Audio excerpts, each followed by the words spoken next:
Alright, today I'm going to give you guys a detailed look at this Stormtrooper, one of my favorite characters from Star Wars. It is actually my favorite character design from Star Wars.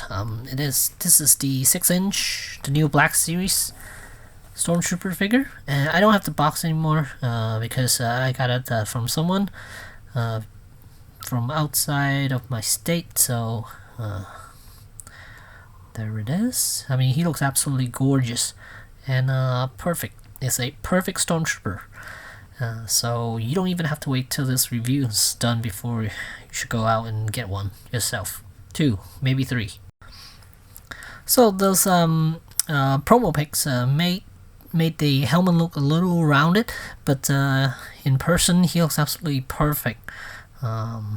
Perfect representation of the Rogue One Stormtrooper. I mean, it's definitely not the original series Stormtrooper because it doesn't have the holster for the blaster. But I don't care. It looks absolutely gorgeous. I'd rather pay for this one than to get the old one.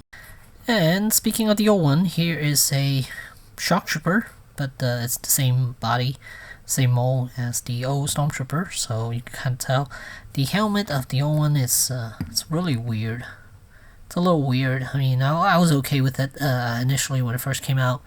It was much better than some of the previous versions of the 3.75 inch versions, but compare to the new one, of course you're gonna pick the Rogue One version over the original ones, the release. Granted, this is a repaint and it's a Shock Trooper, but again, it's the same sculpt as the regular Stormtrooper. And speaking of 3.75 inch figures, here's the Stormtrooper next to him, and that's the vintage one, and it looks absolutely gorgeous too. Highly articulated. It's almost the same articulation as the 6-inch, so it's kind of like a scaled up version of the 3.75 inch with a little added touch, of course, but for the most part it's pretty much identical. Alright, so let's show you the articulation as well. So head is on a ball joint, and then I believe base of the neck there's another ball joint too. So there are 2 ball joints for the head section. So he can look up about that much, look down a little bit more.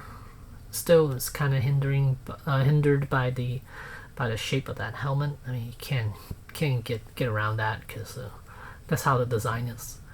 Then a little left and right movement. Of course, you can turn, no issues whatsoever. And then as for the shoulder pad, this time around, it's a piece that's attached to the inside joint there.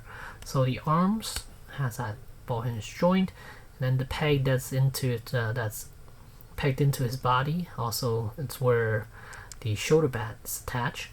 And this figure has a little bit of butterfly joint. You see that piece right there? There's the butterfly joint. And then and you move the arm, the figure will move with it. I mean, when you move the arm, the shoulder pad will move along with it. So it's not hindered by the shoulder pad at all. There is no bicep swivel, and it's a single jointed elbow, but it can give you over 90 degrees with that. And let me see what the old one could do. So here's the old one. Pop this arm off. Okay, so let's see. With double jointed elbows. Wow, what's going on? It can't even give you that much either.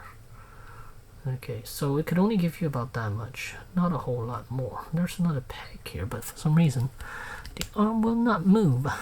It is, yeah. It doesn't give you that much more actually. The old one and the new one is actually exactly the same amount of articulation there. But as for the legs, it's a little bit different. But let's get back to the upper portion. So as for the chest, this piece is free floating. The vest section is free floating, which allows you a little more range motion down here at the chest section, but not a whole lot. I mean, you could bend about that much, and that's about it. Arch your back about that much. I guess it helps a little bit. I mean, you could lift that up, and then no, not really. Actually, it serves no purpose. Yeah, it doesn't work. It doesn't help the arms though. I mean, as far as here, and it doesn't really help the articulation here either. Even when it's down, he could only bend about that much. So yeah, I'm not sure. I'm not sure the purpose of this. The vest, yeah, it pretty much serves no purpose. And then as for the arms, a single hinge, and this one, so his arm could go like that, out and down. And for this one, also single hinge, it could go up and down movement. And let me zoom out a little bit, it's easier to see, so zoomed in. And as for the hips, it is on ball joint, and doesn't impede with the articulation. I mean, ball joint leg could go up that much, about 90 degrees. This piece right here does get in the way a little bit, but it is soft plastic, so should be alright. And then above this thigh swivel right there, and then a single jointed knee. Unlike the old ones, they're double jointed, but single jointed you could get a little past 90 degrees. And for the old ones, let's see, it could go way more. Yeah, it could collapse down to that much. Look at that. So there's definite limitation with the new one, but as for the ankles, I believe it's exactly the same as the previous version. Ratcheting joints here, and then a little pivot left and right for the feet. And yeah, that's about it as far as articulation. But just look at how pretty the Stormtrooper is. And it has a glossy paint finish to it. You kind of see from the glare, especially on the helmet. You can see, really pretty. And there's the back of him. And again, it's missing the holster. They're not featured in the Rogue One Stormtroopers. I'm not sure why, but they're not there. And as far as posability, this figure is amazing too. So let's get him holding the weapon with both hands. I like giving him this pose right here. Usually I would fix the weapon first, raise it up towards his eyes, so then you can look through the sight and grip the pistol, grip the blaster like so. And yeah, look at that. Just looking down the barrel. He could actually completely look down the barrel too. I mean the scope. So right there, you could have him looking down the scope and shooting someone. I gotta readjust the arm a little bit, but you get the idea. It's awesome. So widen his stance a little bit, and there you have a Stormtrooper shooting someone. Look at how natural that is. Awesome. So yeah, it's an awesome figure. It's a great figure. If you're a Stormtrooper fan, you definitely want to add this one to your collection. And if you look down the helmet, you can see there is a head sculpt underneath, and it is a Clone Trooper head sculpt.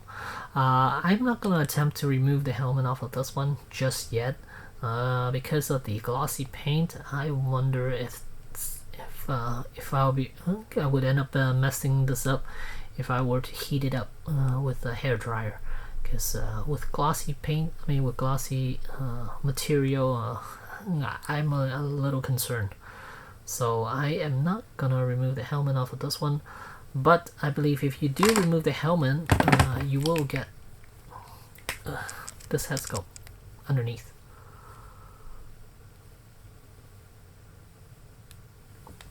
So yep, but again, for now, I'm not going to do that. And here's one last comparison. I have here the SHF Stormtrooper, Rogue One Stormtrooper on the left, and then the Hasbro one on the right.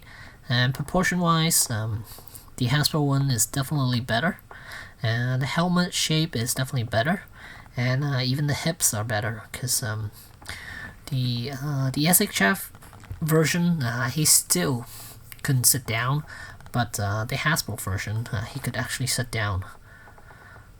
So yeah. Oh, and the color white is a little bit different.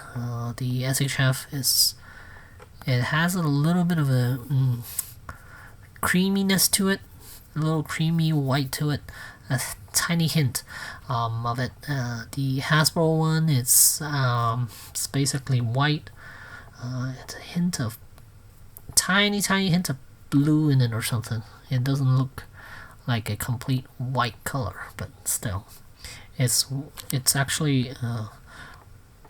Honestly, I'm not even sure which one is more accurate to the films. But yeah, there's the comparison of the two. So there you have it. There's the Stormtrooper. You know what? Before I go, just want to do a close-up of it. I don't think I did a close-up of this guy yet. So there's the helmet, painted nicely. And I am definitely gonna get a few more of this guy, because he looks absolutely gorgeous. And at 20 a piece, it's definitely worth picking up a few more. And I really hate those peg holes around the knees and the elbows, so I'm glad they got rid of those. I decided to go this way. I mean, single joint, it's enough for Stormtroopers. Unless you're doing like Spider-Man or something, then yeah, you would need a little bit more range of motion, but for Stormtrooper, I'm fine with what I got here. And I just really like that helmet. So yeah, there you go. There's the 1/12 scale Stormtrooper from Hasbro. And this little guy is also from Hasbro. It is the 3.75 inch. Thanks for watching.